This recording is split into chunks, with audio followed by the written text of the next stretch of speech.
this morning we're going to talk about a few things for you guys to make sure that when you want to go to the United States, you do it correctly and most importantly, legally. That is the big important thing here when we're talking about working and trying to do business in the United States. So we're going to go through exactly what we talk about here. First off, we're going to talk about what we do at the consular section at the U.S. Embassy. Second, we're going to talk about the visa waiver program and the ESTA program. How many of you have traveled to the United States already and used the ESTA program? We'll spend a little bit of time on that, but more importantly, we're going to talk about what you're allowed to do on that program as a musician. We're going to talk about the B1, B2 visitor visa if you don't use the ESTA program or if you want to stay longer than 90 days. Talking about how to apply for these visas, talking about what you guys can and cannot do under these B1, B2 visas and visa waiver program. We're also going to talk about how to obtain employment authorization. Let's hear a round of applause for employment authorization for everybody.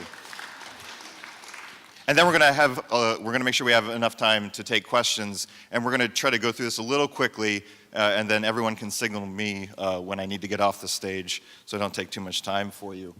So here we go. We're going to explain what exactly we do here at the U.S. Embassy in Stockholm. First off, we assist U.S. citizens residing in our consular district. This is the first top #1 priority of all embassies around the world. Yes, we're here for you guys, but first and foremost, U.S. citizens and offering them services in deaths, emergencies, etc. Number 2, we issue visas to foreign citizens who wish to temporarily visit the United States or those that wish to permanently reside there or immigrate to the United States. That's you guys. You're not part of the first group unless you are, and then you can go to the U.S. whenever you want. Okay. What don't we do at the U.S. Embassy? We never guarantee admission in the United States. Okay? You can come to us, you can apply for a visa, you can get the opportunity to attempt to enter the United States, but we cannot guarantee that you can get into the United States. We issue work permits, or we don't issue work permits in the United States. Pay attention to the top there. We don't do these things. We do not issue work permits in the United States, and we do not administer the visa waiver program or the electronic system for travel authorization, or ESTA. That is entirely run online by a different service. If you're talking to us, that didn't work. Okay? So, what's a visa? The definition of visa is a permission to travel to any port of entry for admission to the United States. U.S. Customs and Border Protection ultimately determines if you are admissible to the United States or not. We do not determine this. We give you the opportunity and the permission to try to enter. You still have to convince the person at the border police, that you should be allowed into the United States for the reasons that you have said that you're going to the United States. What is the visa waiver program? Here's the definition. Basically, you're allowed to travel, or at least attempt to travel to the United States without having to visit the embassy or obtain a visa, okay? You can read all of that there if you want. 38 different countries around the world are eligible to attempt to use this program. Sweden, of course, is one of them, and I'm sure it's cleared a lot of headaches and heartache for a lot of you who wanted to travel to the United States and didn't want to have to come to the embassy to do that. You must have machine-readable passports that are valid for at least 6 months to enter this program. Continued, here are all the countries. There's Sweden right there, so you're good, okay. Next slide. ESTA. ESTA is how you register for the visa waiver program. As of January 12, 2009, all visa waiver program travelers are required to obtain this authorization via ESTA, okay? You go online, you have to register this. You can't just try to hop on a plane and go to the United States. You have to have this done and have your authorization, know about your authorization, okay? So, we'll go next. ESTA. Costs $14. Today's exchange rate means that's about 100 crowns, I think? Yeah, around 100 crowns. You pay with a credit card online. It's valid for 2 years or until your passport expires, whichever is first. Remember this, okay? Because Sweden is part of a program where if you want to travel to the United States, you don't necessarily have to have 6 months if you have a visa, etc. But remember that if you're on ESTA, if your passport's going to expire within 6 months, that 2 years doesn't count for you. It's only good for the amount that your passport is. It allows for multiple visits. You don't have to renew it every time you go, okay? You can get on ESTA and just go. To apply for it, you guys have probably done this already, so you know. Here's the website. If you just Google ESTA, or rather ESTA travel program, I Googled ESTA the other day and something else completely different showed up. You can search for it. Just a clarification that on the passport, just if this was confusing, your passport has to be valid throughout the time you're in the United States as a Swede, no longer than that. throughout your time in the United States. You applied for ESTA and it didn't work for some reason. That means you get to come and talk to Morten and I at the US Embassy.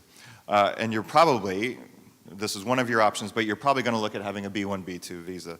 Now what is that? It's a visitor's visa for tourism, business, pleasure, or medical treatment, okay? There's two different ways. They're usually almost always combined, B1, B2, so you can go for any of those reasons. You will apply with us, you will submit your application online, and you'll talk to me or one of my colleagues, actually.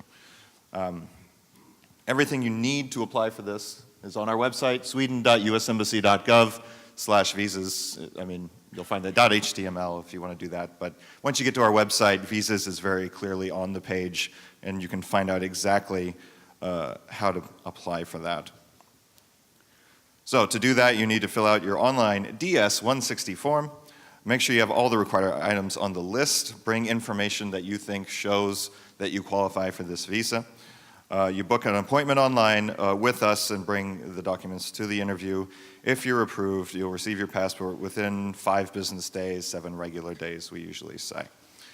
Okay, important, what can you do under a B1, B2 or the visa waiver program, okay? You can go and you can record your music in a studio in the United States, okay? You can go and you can promote your music. You can give interviews. You can give free concerts where nobody pays and then you don't get paid. You can do a lot of that promotional stuff as long as a certain couple of things are met. And here's the big one right here. This is one that I think is going to hopefully clear up a lot of things for you guys.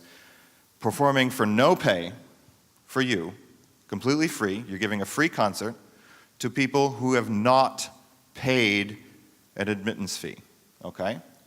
You can give a public concert in a park that you're not charging for and you're not getting paid for. I mean, if the laws allow it, you could go and sit and play music next to the subway. I mean, if the law allows it, of course, in the United States. But don't put the hat out, you can't do that. But you can just go and play music and people can hear you, and that's fine, as long as you're not getting paid and as long as they are not paying to hear you, okay? This visa takes care of a lot of different things, and so that's not one of them, so remember that. Okay, what can you not do? You cannot get paid for performing or recording in the United States under a B1, B2 or a visa waiver program ESTA application. You cannot perform in front of paying audience regardless of whether or not you get paid. I've talked to a lot of people here over the past year who come and say, well, you know what, I'm not getting paid, it's fine, I'm not doing, this isn't benefiting me whatsoever. But it's benefiting, in that case, it ends up benefiting somebody monetarily. And that's really where this business distinction comes in. So if you're gonna go, you know a buddy, he's got a concert or a festival he wants you to come and perform at, but he's charging admission, no dice. It's not gonna work under that particular visa, okay? But, of course, you're all interested in business, right? Or not? Okay, we're done. No, that's fine. No, you guys want to, there we go, that's what we wanted. No. Everybody's interested in business. Everyone wants to be the next star. Everyone wants to make sure that your art is shared with people and that you get compensated fairly for it. So you want to have a paying audience, right? So to perform in front of a paying audience and to be allowed to get paid, you need a special type of visa, okay? That's either going to be a P1 visa or an O1 visa. Now there's a distinction between these two, okay? These two allow you to perform, get paid, recognized internationally. There's a kind of a prerequisite for that, but they allow you to go there and do your business and have this be your living. So I think that's what a lot of you, most of you are probably quite interested in. These are special types of visas, okay? There's a different process for applying for them. You can't just come to the embassy and say, all right, I'm applying for a P visa, here we go, I'm gonna be the next big thing, right? You have to have an approved petition for this, and that's where you have to start talking to different offices in the United States before you come and talk to us at the embassy. So, obtaining employment authorization, this is a process that it can be done fairly quickly, and usually with a lot of people that come in, they're an established act, you know, they have music, they've already been earning some money, and they're working with an attorney who knows something about this, or they've read enough about it that they know how to do the petition. But to obtain this petition and to apply for it and to get to the point where you can actually speak to us, you need to first visit the Department of Homeland Security's Citizenship and Immigration Services, or USCIS, okay? These are the guys that will review the information that you fill out on a form. The form is called the Form I-129, Petition for Non-Immigrant Worker. They're going to review that.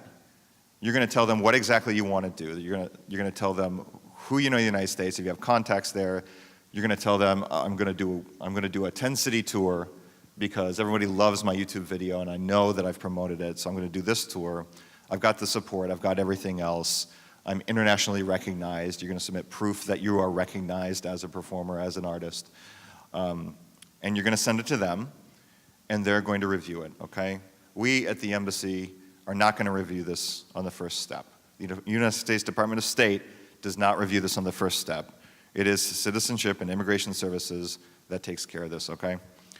So, here's the first page of it. I-129 Petition for Non-Immigrant Worker, uscis.gov. That's where you're going to go and find this, okay? If you want to get paid or perform for paying audiences in the United States. If it's approved, they're going to send you something called an I-797. That's a very happy, fun, terrific piece of paper that people love to bring to us because that means you can come and actually apply for your P or O visa at the U.S. Embassy. You have to use it to apply for a visa. This is not a visa, okay? It actually gets stated very clearly on that I-797 paper that this is not a visa, and that if you show up at the airport, they're going to say, this is not a visa, you have to go home now. Or rather, you have to go to the embassy and get a visa from us.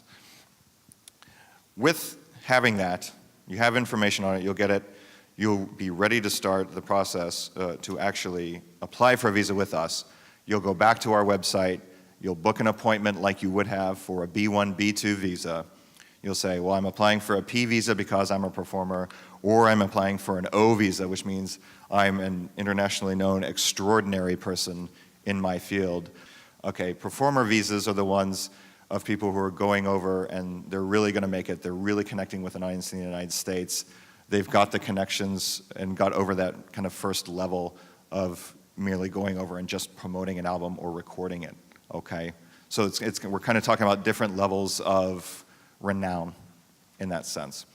So that's kind of the quick and dirty version of the best way for you guys to legally go to the United States and do this in the correct way. And I'm going to stress that again, because this is something that we at the State Department take very seriously, Citizenship and Immigration Services takes very seriously, the Border Police take incredibly seriously.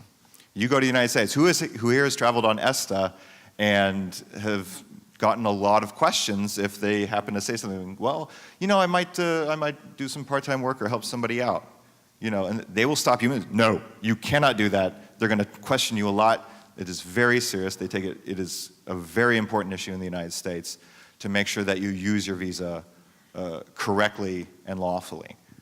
And hopefully we've been able to give you a little primer today on that. We did this 2.5 years ago, and there were a lot of questions. So we're the exception to today's schedule. We're going to allow for a lot of questions. I just want to fill in on the last piece that Ben talked about, because some of you thought, well, why would I tell them that I'm going to play for a recording audience or whatever, a paying audience?